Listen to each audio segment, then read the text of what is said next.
Chapter 45. The Mystery of Iniquity. The Apostle Paul, in his second letter to the Thessalonians, foretold the great apostasy which would result in the establishment of the papal power. He declared that the day of Christ should not come except there come a falling away first, and that man of sin be revealed, the son of perdition, who opposes and exalts himself above all that is called God, or that is worshipped, so that he, as God, sitteth in the temple of God, showing himself that he is God. And furthermore, the apostle warns his brethren that the mystery of iniquity doth already work. 2 Thessalonians 2, verses 3, 4, and 7. Even at that early date he saw, creeping into the church, errors that would prepare the way for the development of the papacy. Little by little, at first in stealth and silence, and then more openly as it increased in strength and gained control of the minds of men, the mystery of iniquity carried forward its deceptive and blasphemous work. Almost imperceptibly, the customs of heathenism found their way into the Christian church. The spirit of compromise and conformity was restrained for a time by the fierce persecutions which the church endured under paganism. But as persecution ceased, and Christianity entered the courts and palaces of kings, she laid aside the humble simplicity of Christ and his apostles for the pomp and pride of pagan priests and rulers. And in place of the requirements of God, she substituted human theories and traditions.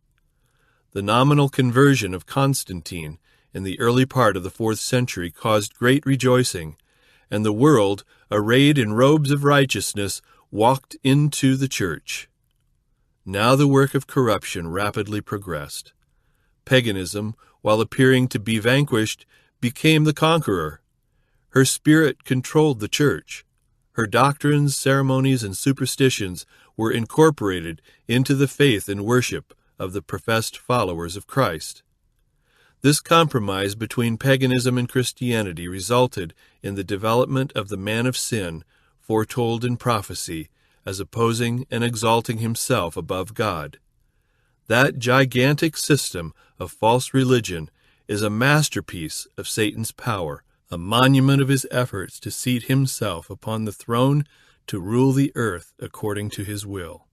To secure worldly gains and honors, the church was led to seek the favor and support of the great men of earth, and having thus rejected Christ, she was induced to yield allegiance to the representative of Satan, the Bishop of Rome.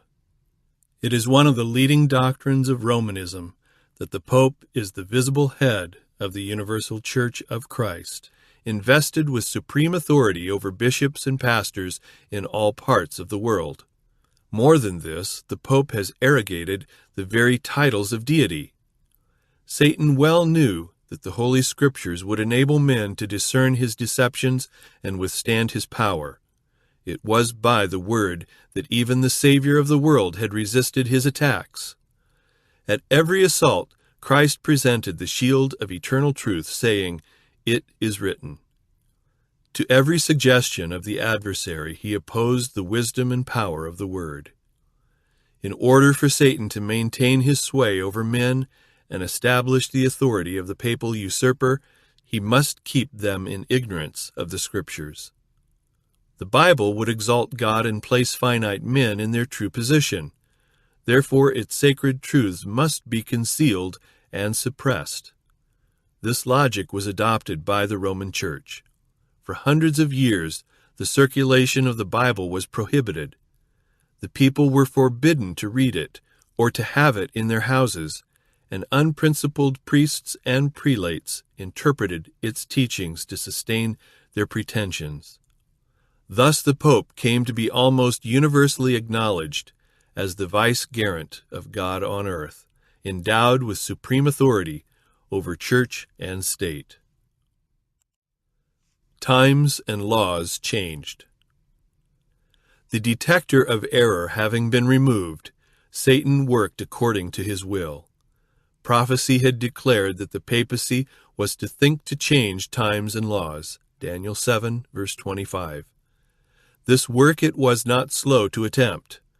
to afford converts from heathenism a substitute for the worship of idols, and thus to promote their nominal acceptance of Christianity, the adoration of images and relics was gradually introduced into the Christian worship. The decree of a general council finally established this system of popish idolatry. To complete the sacrilegious work, Rome presumed to expunge from the law of God the second commandment, forbidding image worship, and to divide the 10th commandment in order to preserve the number. The spirit of concession to paganism opened the way for a still further disregard of heaven's authority. Satan tampered with the 4th commandment also, and essayed to set aside the ancient Sabbath, the day which God had blessed and sanctified, and in its stead to exalt the festival observed by the heathen as the venerable day of the sun. This change was not at first attempted openly. In the first centuries the true Sabbath had been kept by all Christians. They were jealous for the honor of God, and believing that His law is immutable, they zealously guarded the sacredness of its precepts. But with great subtlety Satan worked through his agents to bring about his object. That the attention of the people might be called to the Sunday, it was made a festival in honor of the resurrection of Christ. Religious services were held on it, yet it was regarded as a day of recreation, the Sabbath being still sacredly observed. Constantine, while still a heathen, issued a decree enjoining the general observance of Sunday as a public festival throughout the Roman Empire.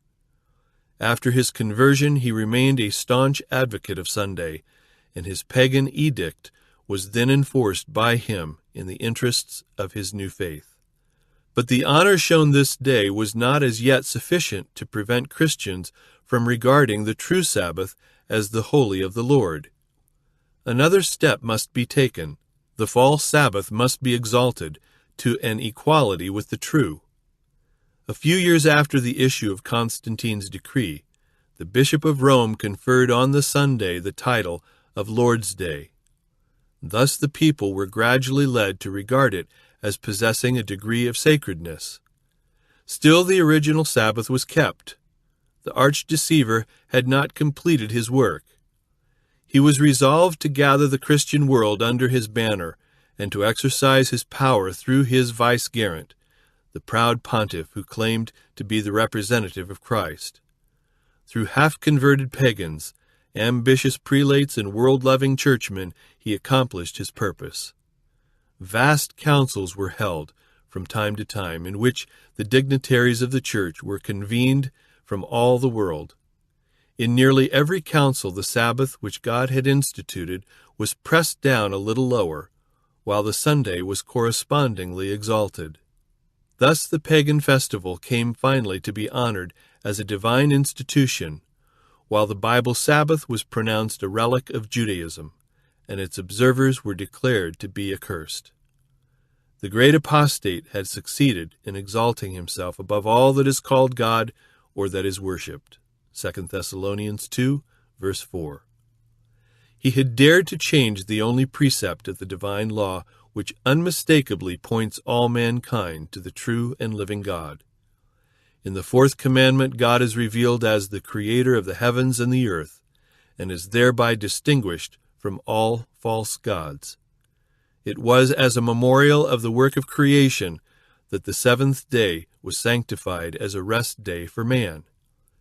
It was designed to keep the living God ever before the minds of man as the source of being and the object of reverence and worship. Satan strives to turn men from their allegiance to God and from rendering obedience to his law. Therefore he directs his efforts especially against that commandment which points to God as the Creator. Protestants now urge that the resurrection of Christ on Sunday made it the Christian Sabbath, but Scripture evidence is lacking. No such honor was given to the day by Christ or his apostles.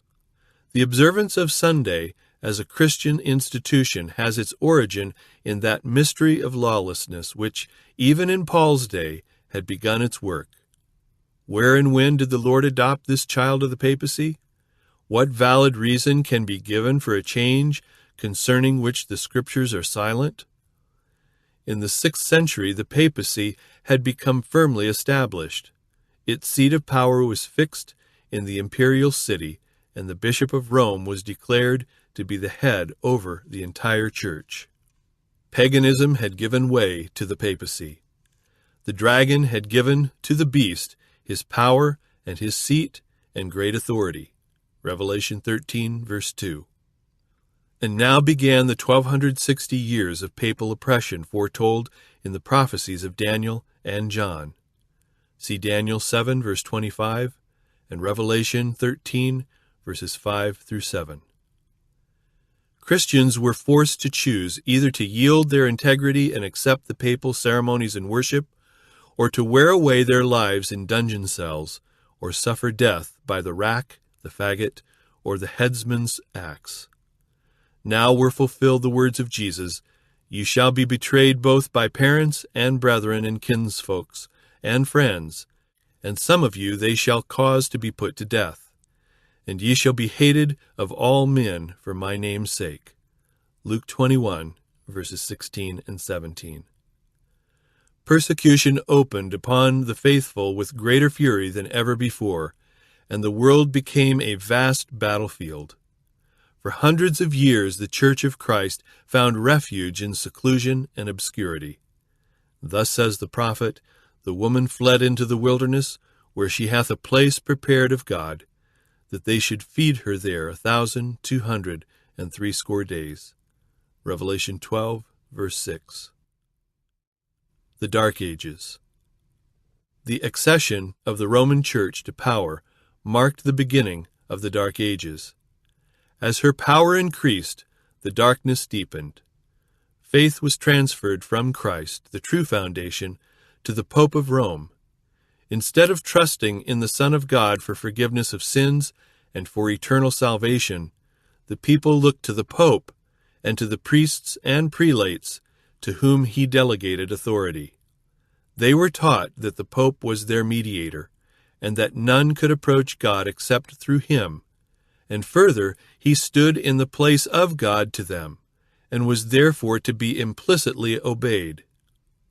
A deviation from his requirements was sufficient cause for the severest punishment to be visited upon the bodies and souls of the offenders.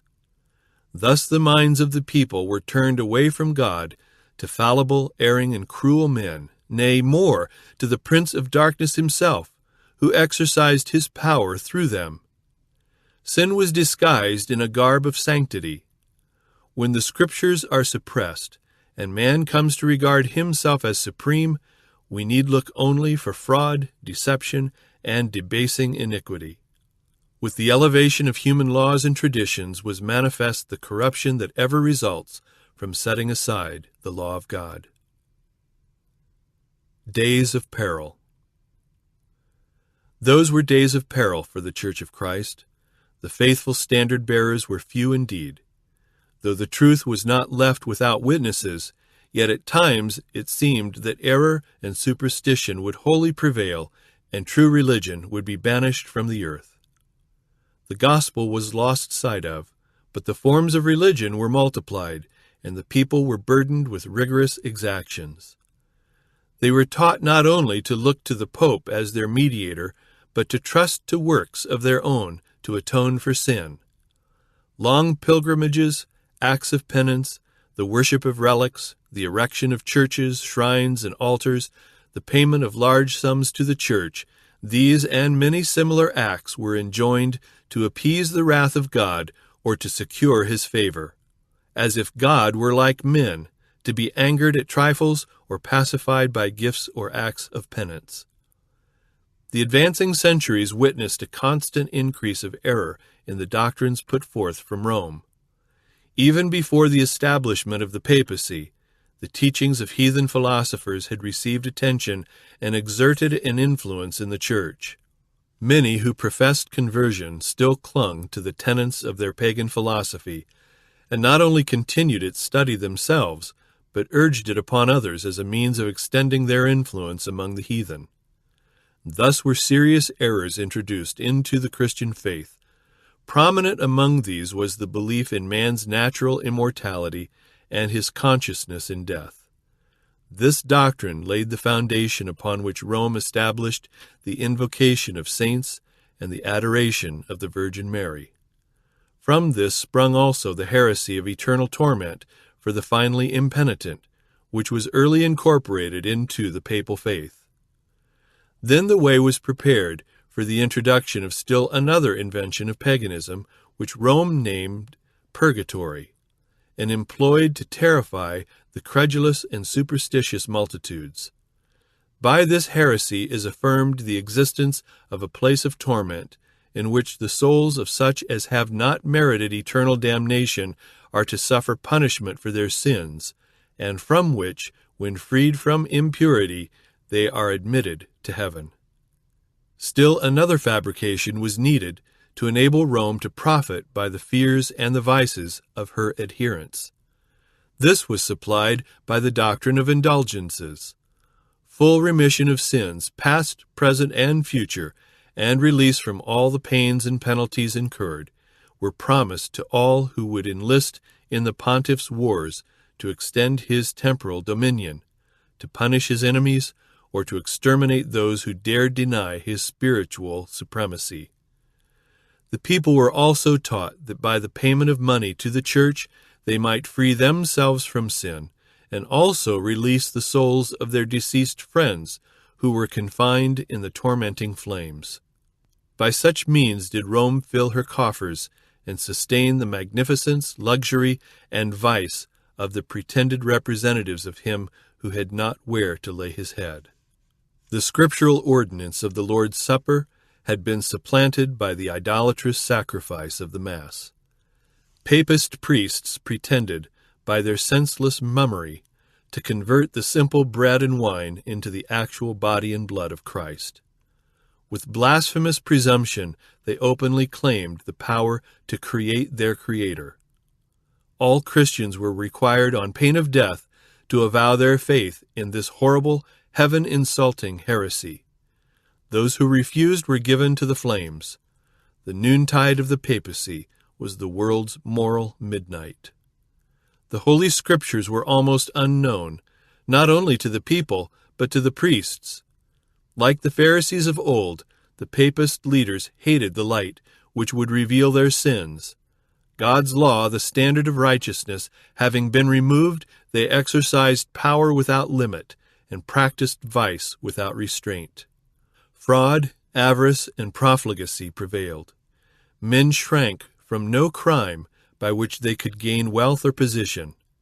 The palaces of popes and prelates were scenes of the vilest debauchery. Some of the reigning pontiffs were guilty of crimes so revolting that secular rulers endeavored to depose these dignitaries of the Church as monsters too vile to be tolerated upon the throne. For centuries, there was no progress in learning, arts, or civilization. A moral and intellectual paralysis had fallen upon Christendom.